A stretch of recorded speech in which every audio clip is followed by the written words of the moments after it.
to say thank you. My name is J.R. Correa. I'm the instructor for Red Dragon, and most of these people down the middle of the row are all my students or family. Lou's been part of our lives at the Red Dragon School forever. For over 40 years. So I got to meet Lou, like I said, over 40 years ago. We met back in the 1900s. So, yeah, I had a student of mine tell me that a while back, just recently. He goes, "You were born in the 1900s." I looked at him, "When were you born?" He goes, 2001. And I was like, God. I was like, okay, so I was born in the 1900s. So, just a little bit, I was introduced to Lou by my instructor, Harold Staley. And they were really good friends. They knew because Harold would go spend time with Lou's mom, and they would spend time together. And Harold and Lou started meeting, and he said he took Aikido.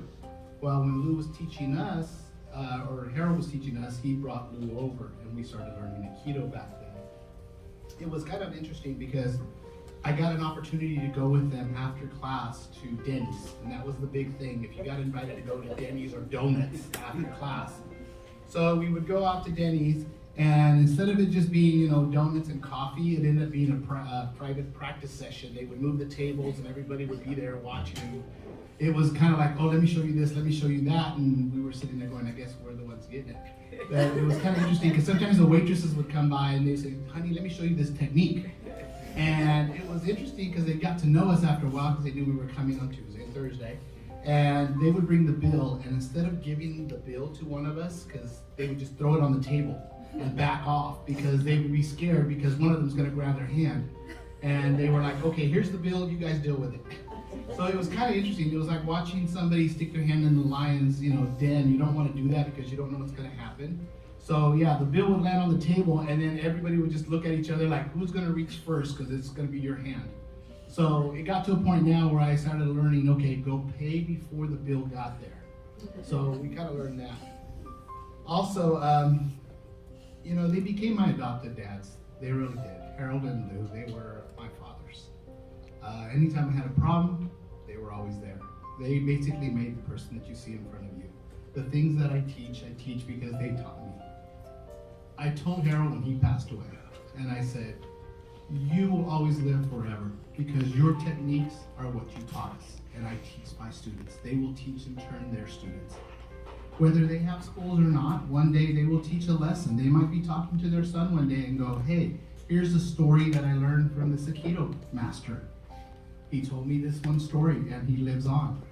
The names might fade, but the techniques and the stories live, and that's really what we're here to celebrate, is his stories.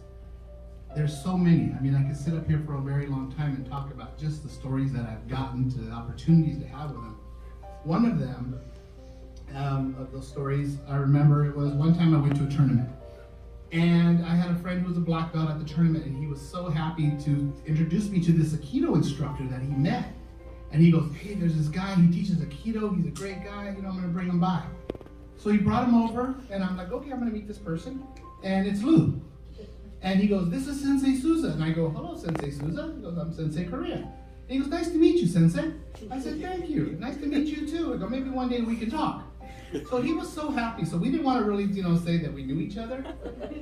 Later on in the tournament, we're sitting on the bleachers, and we're just kind of talking back and forth. And then he walks over and he goes, I'm so happy you guys are really getting along. And I said, yeah. He goes, you should invite him over to your school. I said, Sensei Lou, would you like to come by one day? And he goes, yeah, what days do you teach? And I'm like, oh, I'm at this location. And he goes, oh, great, I'm glad he's going to come by. I said, yes. And I just kind of, after he walked away, we looked at each other and we're like, Didn't want to break his heart because he introduced us. And that was kind of a funny story. Another story that I remember at one time, when you met Lou, you didn't want to shake your hand. The little Yoda right there, you wouldn't, that's why his hands are out there. He's trying to shake your hand. It was interesting. Anton, we would all come up and we'd hug Lou now. We wouldn't even shake his hand now. We just got to be either a hug or it was a bow and back up. Because we just knew, don't shake his hand. You're going to end up on the ground. So, after a while, it was kind of like, and then when he was teaching my classes, he would say, okay, who volunteers? And everybody, I look at my students and they'd all be looking at you like, not me, please don't pick me. And then he'd pick one of them and we're like, aha, it's you. And then it was funny because you'd watch my students and they'd go, can you show me that again? And then they would do it to that person again and he'd get hurt even more. And then they go, oh, I missed it. Could you show me the thing? And by that time they'd be like, no, it's your turn. So yeah, it would be interesting. When we were growing up, me and my brother, we would take turns. After a while, we got hurt. We're like, it's your turn. And he's like, okay. So we try to alleviate each other. So my funniest story that I think I really liked was, if you really know Lou, he always had a warm smile for you, and he'd always say, hey, guy. And I love the hey, guy thing. And then one day he's sitting there talking to some people, and he knows them, and he's having a conversation.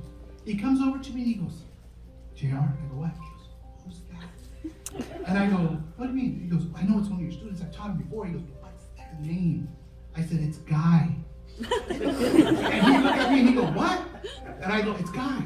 And he'd be like, you're lying to me. I said, no, it's so-and-so.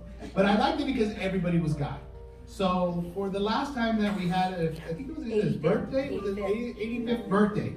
We had it at the martial arts school. And there was a lot of people in that little room. We ended up putting the big guys in front of the windows and the door because we didn't want him to know who was inside. So we made him come in late. I met him outside. We're walking in and we're just talking back and forth because he gets mad if you do anything special for him. All of a sudden he looks inside, we open the door and he's like, oh my God, but everybody had stickers that said, hey guy. So that was our name tag. So everybody was hey guy, so that way he would get it all right. And he just looked at me and I said, yeah, and we had special parking. We put a chair outside and we said, hey guy parking.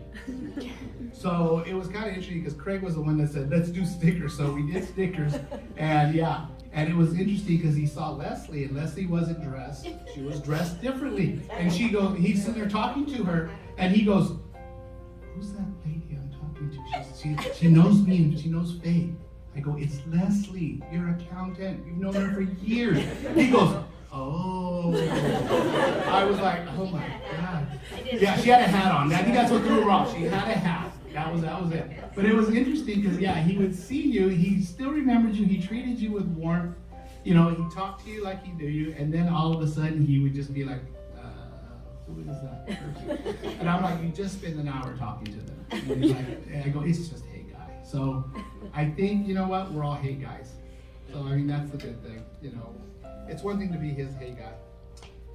So the last thing that I really has been, there's been so many memories.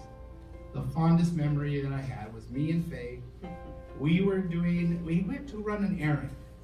And I left Lou with the class. And I said, Lou, teach the class. You have a great time. Me and Faye ran off to do something. We come back, and he's so proud of himself because he taught the students new stuff. They were getting it down. We walk in, me and Faye, and he goes, hang on. I want you to see what I taught them. And we're like, okay. So me and Faye were like, well, let's see what you taught them. And he turns around to the class and he goes, okay, show them what I taught you. Next thing you know, impromptu, they all fell on the ground and started screaming, grabbing their wrists. Oh my God, we started laughing. And it was like just impromptu. They just all fell and started screaming. And we looked at him and we're like, what did you teach them? He was so distraught in his face and he's like, that's not what I did. That's not what I did. So yeah, so I told him, I said, I can't ever leave you alone, with these guys. So yeah, it was a great memory. He'd come in, he'd sit down, tell me he's old and I can't do anything anymore. And I'd say, you sit there, it's okay. They would start doing something, the students would start doing it, and all of a sudden he's taking 10 knives out of his pocket, like Olaf said. Everything's coming out of the pockets, the pocket protector, the pins, the knives, and then we'd lose them to the floor, and it would just be like watching somebody who just got a shot of just youth. He'd be out there loving what he was doing. We would have to tell him to, let's go, we gotta close it up, and that's usually what we did. And you could see it in his face. He loved martial arts, he loved sharing. And that was the biggest thing, and that was the joy. So I thank Faye, I thank Eileen for sharing him with us because, again, he touched many, many lives. All my students who are here today have been affected by him. So thank you guys very much.